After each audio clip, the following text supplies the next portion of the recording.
आज की कहानी है एक और देवदास। लेखिका है मालती जोशी जी। सारी शाम जैसे रणचंडी मुझ पर सवार रही। पहले तो माली बाबा को बगीचे की दुर्दशा के लिए रताड़ा। वह बेचारा लाख गिड़गिड़ाता रहा कि सावन भादों में बैग में घास फूस तो होती ही रहती है। पर मुझे कुछ भी सुनने का होश न था। फिर सहमत आई सुलेमानी की कि वह शायद पगार की आशा में चढ़ाव के पास बैठी थी। उसकी बोझिल देह को अनदेखा करके मैंने कंपाउंड की गंदगी के लिए उसे जोरदार डांट पिलाई। फिर उसकी याचना भरी निगाहों की परवाह किए बिना ही जोरदार शब्दों में ऐलान कर दिया कि जब तक हॉस्टल का अहाता ठीक से साफ नहीं हो जाता पगार नहीं मिलेगी। सीढ़ियां चढ़ते हुए याद आया कि आई ने खुद ही सुलेमानी से कह रखा है कि जचकी होने तक वह बच्ची को भेज दिया करे। नया आदमी रखने से उसके पैसे कटने का खतरा जो था। लेकिन यह बात याद आने से गुस्सा कम नहीं हुआ, बल्कि वह हर सीढ़ी चढ़ने के साथ बढ़ता ही गया। 9 नंबर के कमरे में लक्ष्मी हॉट वाटर बैग लेकर पड़ी थी। मुझे मालूम था पीरियड्स में वह लगभग बीमार पड़ जाती है। मैंने उसे लेटे लेटे ही कुछ पढ़ने का कड़े स्वर में आदेश दिया। अध्ययन कक्ष से गुजरते हुए लड़कियों को शरारत करने की सजा दी। इला को डांटा कि सर्दी जुकाम के बावजूद उसने स्वेटर क्यों नहीं पहना है। अपने कमरे में जाते हुए देखा गैलरी का बल्ब फ्यूज है। बस उल्टे पैरों लौटकर रजनी की खबर ले डाली।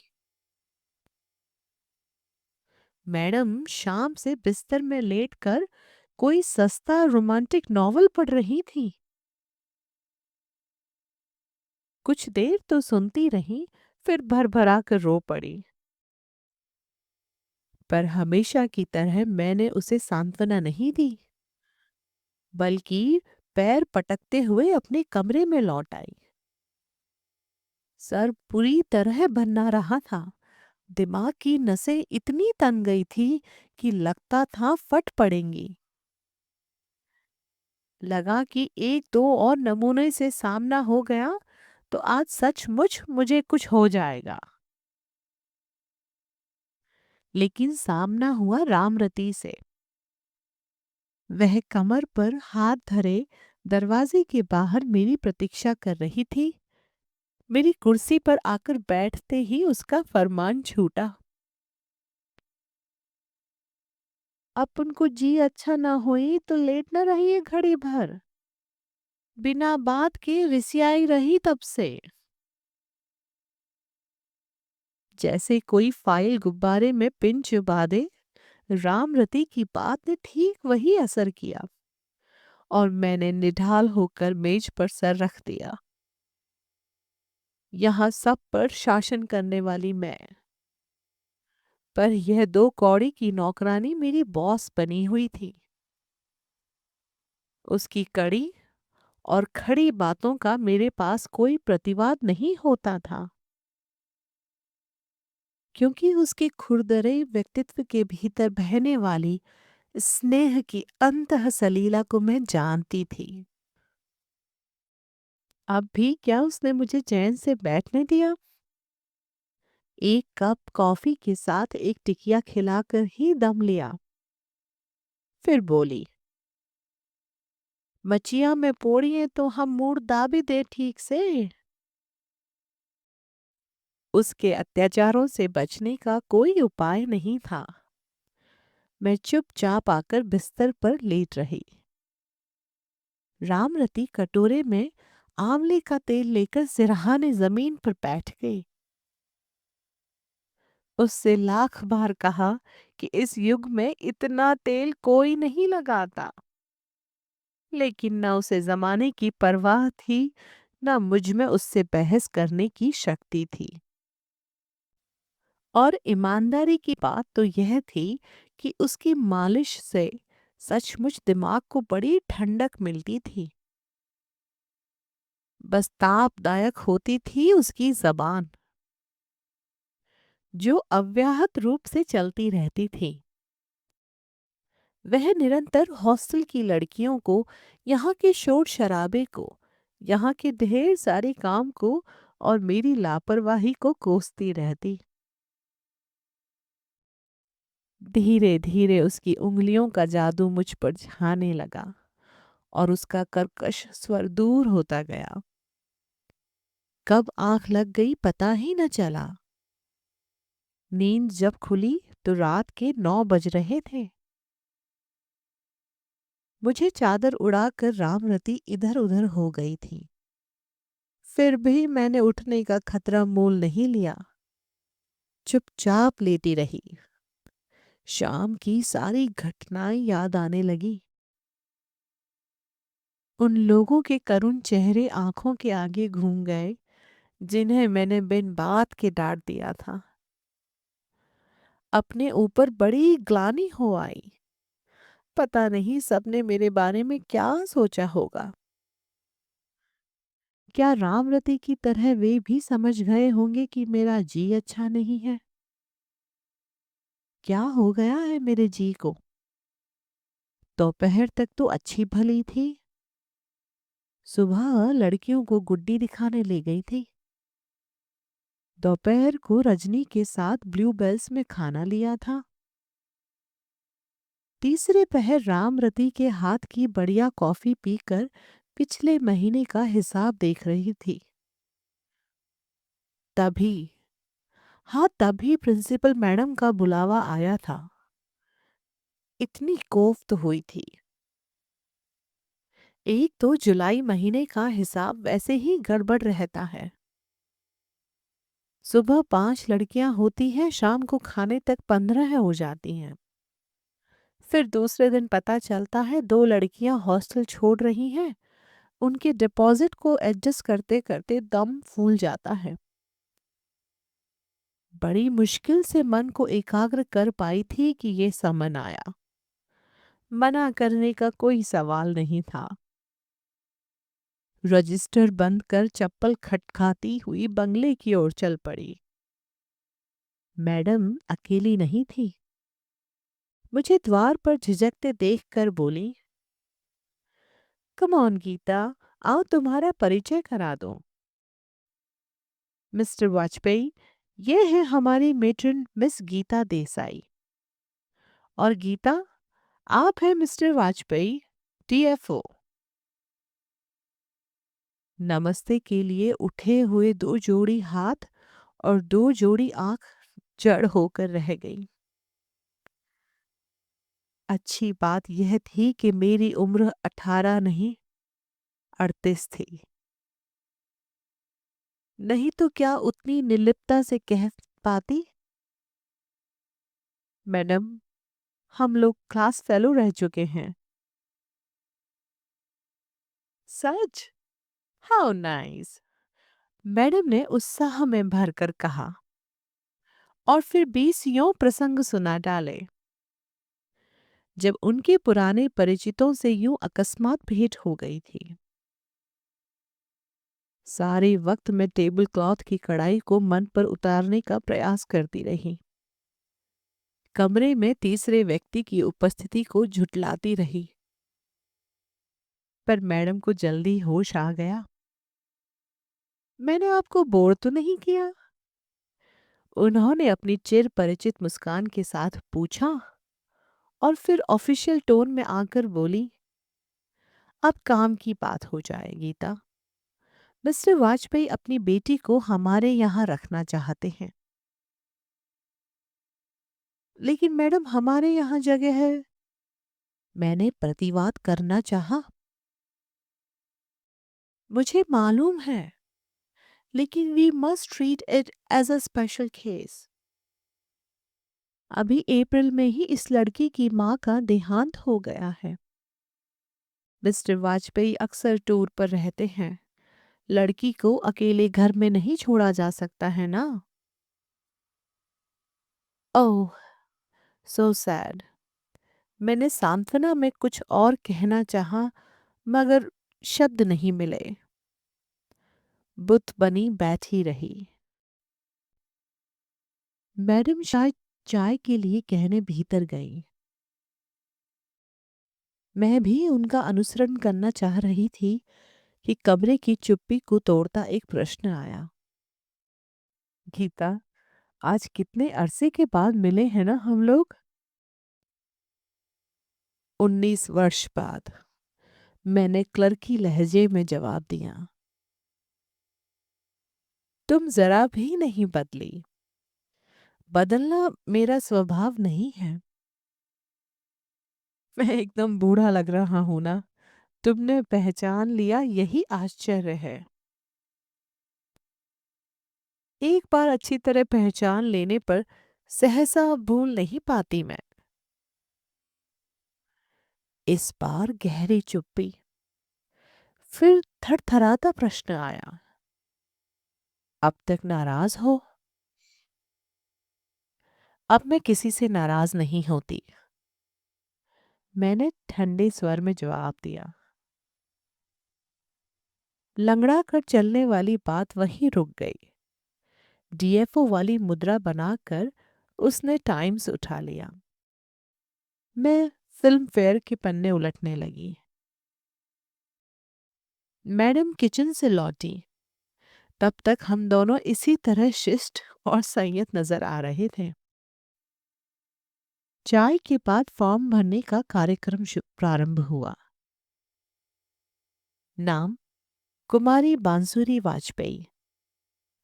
पिता का नाम प्रकाश नारायण वाजपेयी। कागज पर खरखराने वाली कलम जैसे मेरे कलेजे को चीरती चली गई। उन दिनों की याद हो आई जब यह नाम प्रकाश स्तंभ की तरह जीवन सार के तट पर खड़ा था। इन्हीं अक्षरों में लिखे अनगिनत पत्र आज भी रेशमी रुमाल में बंधे संदूक की तलहटी में पड़े हैं। कितनी रातों को रामरती की आंख बचाकर उसका परायण किया है। ये पत्र उन्हीं हाथों के लिखे हुए थे जो कहीं मेरे लिए आकाश के तारे तोड़ लाने का दम भरते थे। आज वही हाथ लड़की के लिए एडमिशन फॉर्म। अभी आप ये 250 डिपॉजिट कर लीजिएगा, बिल आने पर हम लोग देख लेंगे, मुझसे कहा जा रहा था। मैंने स्वप्निल गीता को परे धकेल दिया और एक चुस्त मेट्रन की तरह रसीद लिखने बैठ गई। सारी औपचारिकताओं के बाद मेहमान विदा लेने को हुए। उन्हें बाहर तक छोड़ आने का भार मुझ पर सौंपा गया। गाड़ी में बैठते हुए उसने कहा, मैं बसु के लिए बहुत चिंतित था। मेरा हेडक्वार्टर भी यहाँ नहीं है, कोई लोकल गार्जियन भी नहीं दे सकता। लेकिन तुम यहाँ हो, अब मुझे कोई फिक्र नहीं रहेगी। इतनी देर से सुलगता हुआ मन जैसे भक से जल उठा। क्या कहने हैं जनाब के। सोच रहे हैं गीता बाहें फैलाकर खड़ी है उनकी लाडली के स्वागत के लिए। हिपोक्रेट। तब से सारी शाम मुझ पर मानो रणचंडी सवार हो गई थी। सुबह मैं देर तक सोती रही। किसी के डिस्टर्ब करने का सवाल ही नहीं था। रामरती के होते हुए यमराज भी मेरी देहरी लांघ नहीं सकते। लड़कियां बेचारी क्या हिम्मत करती। रजनी को बुलाकर बता दिया कि एक नई एंट्री होने वाली है। वही सोच समझकर किसी कमरे में जगह कर दे। फॉर्म वगैरह भी उसे ही सौंप दिए। अचानक इतना बड़प्पन पाकर उसका चेहरा फूल गया। शाम की घटना से मुरझाई रजनी खिल गई। उसका यही बच्चों का सा स्वभाव मुझे बांधे हुए था। अन्यथा काम के नाम पर वह जो करती थी वह सब शून्य ही था। नौकरी उसके लिए मजबूरी थी। कच्ची उम्र में वैधव्य का दाग लेकर जब वह मेरे पास आई थी तो मेरा मन पसीज उठा था। मैडम से कह सुनकर अपने असिस्टेंट के तौर पर मैंने उसे रख लिया था। पर एक दिन को भी उसका मन हॉस्टल की चार दीवारी में नहीं रम सका। उसकी बड़ी बड़ी आंखें हमेशा दिवा स्वप्नों में खोई रहती। जीवन में जो उसे न मिल सका उसे वह रोमानी चलचित्र या उपन्यासों में ढूंढा करती। इसी कारण मुझे उस पर प्यार भी आता था। इसी बात पर वह मेरी डांट भी खाया करती थी। रजनी को विदा कर मैंने फिर सो जाने का नाटक किया, पर लगा जैसे सारी संवेदनाएं किसी अनाम बिंदु पर केंद्रित हो रही हैं। मैं खुद समझ नहीं पा रही कि मुझे क्या हो रहा है। तभी गेट पर वह हॉर्न सुनाई दिया। मस्तिष्क का तनाव कम हुआ जा रहा था। मुझे अपने ऊपर क्रोध भी हुआ और आश्चर्य भी। एक ही दिन में मैं उस हॉर्न को पहचानने लगी थी। इंडिफरेंट होने का इतना बड़ा नाटक रचकर भी अनजाने में केवल उसकी प्रतीक्षा ही कर रही थी। मेरे लाख विरोध करने के बावजूद मेरी कल्पना उसे गाड़ी से उतरते देख रही थी। तब से लेकर बेटी से विदा लेने के अंतिम दृश्य तक सब कुछ मैं अपने मानस पटल पर देखती रही, जब तक गाड़ी वापस नहीं चली गई। मेरा मन मेरा अपना नहीं रह गया था। कमरे का एकांत जब असह्य हो उठा तो मैं शॉल लपेट कर नीचे उतर आई। अहाते में स्कूल बस तैयार खड़ी थी और लड़कियां एक एक कर नीचे उतर रही थीं। रोज की तरह मैं सीढ़ियों से टिककर खड़ी हो गई। तब मैंने देखा सबसे पीछे वह धीरे धीरे उतर रही थी। आंखों में रुलाई के लाल डोरे अब भी थे। चेहरा म्लान था। फिर भी ऐसा लग रहा था मानो लावण्य का एक पुंज नीचे उतर रहा हो। आंखों में चकाचौंध भरने वाले उस रूप को देखकर ख्याल आया, इसकी माँ भी इतनी ही सुंदर रही होगी। मन में एक अजीब विचार उठा कि परिवार की मर्यादा और गुरुजनों की इच्छा के नाम पर उसने, प्रकाश ने, जो सौदा किया था वह घाटे का नहीं रहा। कितनी स्वीट है ना। रजनी के इन शब्दों से मुझे होश आया कि मैं अनिमेष नेत्रों से उस मुग्ध सौंदर्य का अनुसरण कर रही हूँ। फिर एक बार अपने ऊपर क्रोध आया। कुछ तीखी बात कहकर इस प्रशंसा को झुटलाने का प्रयास करना चाह रही थी, पर रजनी ने अवसर ही नहीं दिया। उसकी कमेंट्री अभी भी जारी थी। दीदी, आपने इसके फादर को देखा? क्या टॉप पर्सनालिटी है। एकदम एक्टर जैसे लगते हैं। इतने यंग दिखते हैं। विश्वास ही नहीं होता कि इतनी बड़ी लड़की के पिता हैं। मैंने आहत होकर रजनी को देखा, पर मेरी व्यथा से बेखबर उसकी आंखें एक स्वप्निल चमक से चमक उठी थी। पुरुष मात्र उसका वीक पॉइंट था। शादी के 3-4 महीनों में उसका स्वर्गीय पति उसके मन में अपनी अमिट याद नहीं छोड़ सका था। पर उसके मन में अपनी जाति के प्रति मोह अवश्य जगा गया था। रूढ़िवादी परिवार से विद्रोह का साहस जुटा पाती तो रजनी कब की दूसरी गृहस्थी बसा चुकी होती। उसकी यह कमजोरी मेरे लिए कभी कभी चिंता का विषय बन जाती, पर इस बार मैंने उसे बैसाखी की तरह उपयोग किया। मेट्रन होने के नाते पालकों से अक्सर सामना हो जाता था। जब भी बन पड़ा, मैंने रजनी को प्रकाश से निपटने भेज दिया। फिर देर रात तक उसके मुंह से मिस्टर वाजपेयी की गुणगाथा सुनने का दंड भी मुझे भोगना पड़ता। पर उसके सामने अपना संतुलन बनाए रखने की अपेक्षा यह अधिक सरल था। वह अक्सर आता, कुछ तो हम लोगों के व्यवहार में सौजन्य और सहानुभूति का पुट था, कुछ उसे अपने पद का अभिमान था, शायद मुझसे परिचित होने का एहसास भी था। इसलिए वह अक्सर हॉस्टल के नियमों को ताक पर रखकर ही आता। जब जी होता, बेटी को 2-4 दिन के लिए लेवा ले जाता। रजनी से यह आशा करना व्यर्थ था कि वह उन्हें इस व्यवहार का अनौचित्य समझा सकेगी।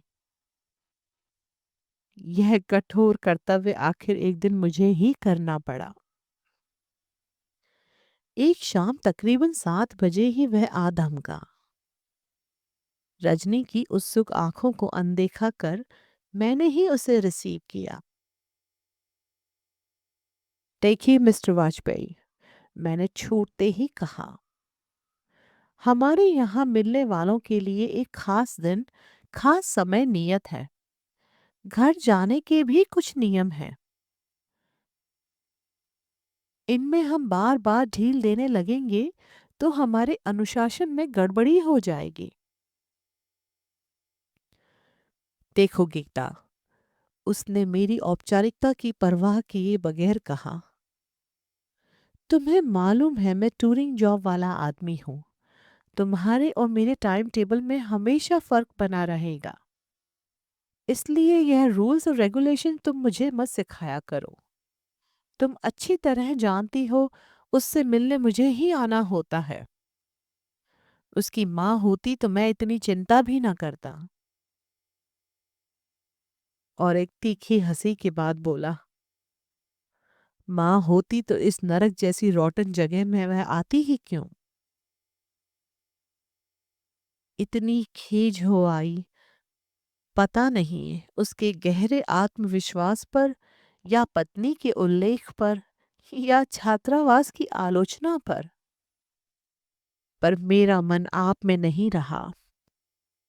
बहुत ही सख्त स्वर में मैंने जवाब दिया, I am sorry about her mother.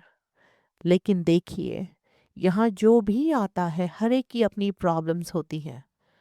नहीं तो घर छोड़कर कोई इस नरक में नहीं आता। इसलिए सबके लिए नियम एक सा ही है। उसने विस्मित होकर, व्यथित होकर मुझे देखा। फिर एज यू प्लीज कहता हुआ कुर्सी से उठकर खड़ा हुआ। दरवाजे तक पहुंचकर कुछ देर ठिठका, फिर बोला, काश तुम समझ पाती उस बड़े बंगले में अकेली रात गुजारना क्या होता है।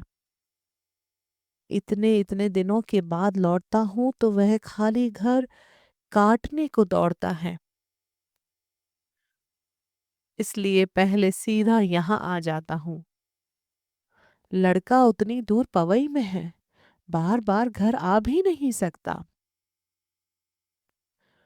और उसके होने पर भी घर में वह रौनक कहाँ आ पाती है। लेकिन तुम इतनी भी मेहरबानी नहीं कर सकती। ठीक है। और वह एकदम पलटकर सीढ़ियों की ओर बढ़ गया। उसके कंधे एकदम झुकाए थे और पैर मन मन भर के हो रहे थे। अगर आपको हमारा ये वीडियो पसंद आया हो तो प्लीज़ लाइक करें, शेयर करें। अपनी राय हमारे कमेंट सेक्शन में जाकर ज़रूर बताएँ। और हाँ, चैनल को सब्सक्राइब करना ना भूलिएगा। मिलते हैं अगली कहानी के साथ।